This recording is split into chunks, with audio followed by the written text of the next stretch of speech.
Hey everyone, and welcome. Today we'll be talking about the fourth and final season of the Righteous Gemstones. Fun fact, Jennifer Nettles, who plays Amy Lee Gemstone, is the lead vocalist of the country duo Sugarland. This season came out in 2025 and stars Danny McBride, who also created this show, Edi Patterson, Devine, and John Goodman. So, without further ado, let's get right into it.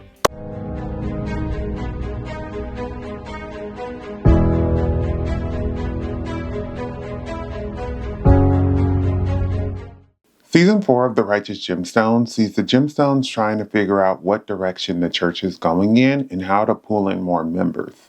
The patriarch of the family, Eli, starts dating Laurie, who was his late wife's best friend, which causes some drama amongst Laurie and his kids. The Gemstones must overcome all of this hate and division to ensure that the church can thrive and make sure that their dad can have a love life, even if it's not with their mom. The Righteous Gemstones is a comedy drama show that is a satire of televangelists. It has similar vibes to Veep, In the Eyes of Tammy Faye, or Vice Principals. Righteous Gemstones has been on for a while and has kept up the ability to make me laugh. I feel like some people may believe it's making fun of Christianity, but it's actually more of a satire of televangelism and megachurches and how predatory they have become. Teaching the Bible is part of what they want to do, but they don't practice what they preach and look to keep themselves in a position where they have a lot of power and make a lot of money. In past seasons, I may have thought, wow, that seems like a reach. And then I learn about some events that are very similar to what they are discussing. And I'm like, well, maybe it's not that far of a reach. Righteous Gemstone shows how these people in religious leadership positions misuse their power and money. This season starts off with an origin story of the Gemstones and how the family got into the religious space.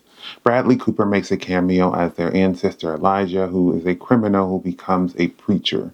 He sees the money in it as well as the ability to remain alive during the Civil War because no one wants to kill a man of the cloth.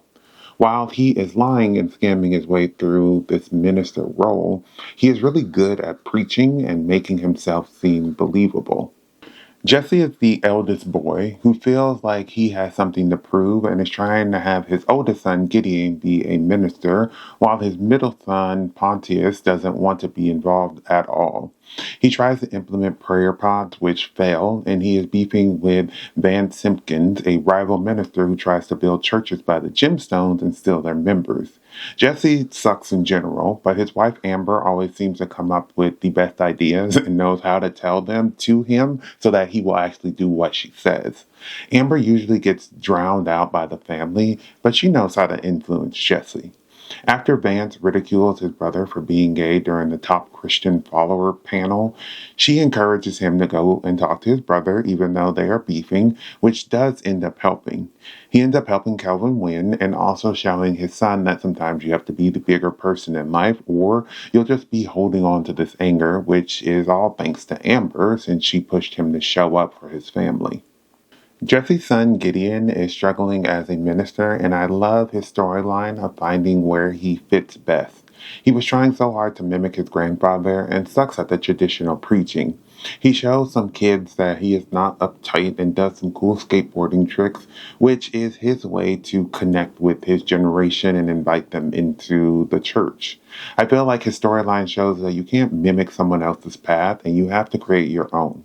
It also highlights that sometimes you can't expect people to meet you where you're at. You have to also find a way to appeal to them. A little give and take. Judy is the middle child, and she has this skewed idea of how people act and tries to intimidate them, which usually comes off hilariously. This season, her husband BJ gets into pole dancing and hurts himself and needs a wheelchair. Judy acts so inconvenienced by that, which is hilarious to see because she wants him to get better, but she doesn't want to help. They get a monkey to help as suggested by Amber, but when BJ becomes attached to the monkey, she fears he is trying to replace her and she beefs with it. The way her lines are delivered in this slow southern drawl, but also the crassness of her lines always has me laughing. I feel like she is the most inappropriate of the three siblings, but also she might be the funniest. Calvin's storyline mainly deals with him finally coming out as gay and having a relationship with Keith. His character mimics those young hip pastors who target LGBT and young people to try and get them to the church. He gets nominated for Top Christian Follower and eventually wins, but has a slump when he gets ridiculed for being gay on live TV. He eventually comes out of it with the help of his siblings and comes out on top. His storyline highlighted the religious bigotry in the religious space and how, if they were to be more accepting, they could open their space to more people. He overcomes and gets married in the finale and gets the happy ending he wanted. The top Christ follower is so funny to me because why should it be a competition?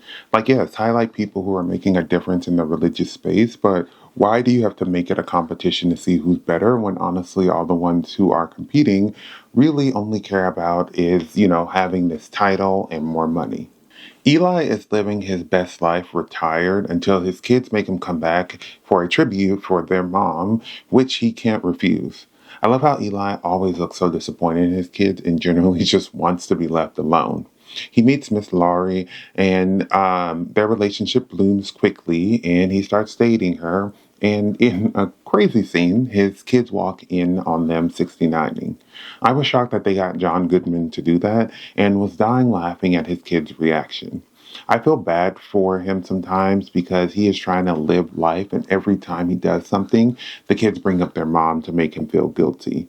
It has to suck to watch the love of your life slip away, but then to have your kids constantly using her death as a guilt trip. Even with this, he just wants them to be happy, and in the end, they are, which seems to give him a sense of satisfaction. This season introduces Laurie, who was Amy Lee's best friend, and starts dating Eli. She's really nice, but the kids hate her because they do not want their daddy dating anyone but their mama. The kids plant seeds of doubt about Miss Laurie, and when her ex-husband Cobb further says that she's poor, Eli brings it up, which causes them to break up.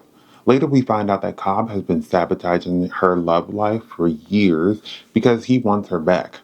There were some mentions of a missing boyfriend early on and how bad Cobb was, but to my surprise, he was the one capturing her boyfriends and killing some and torturing others.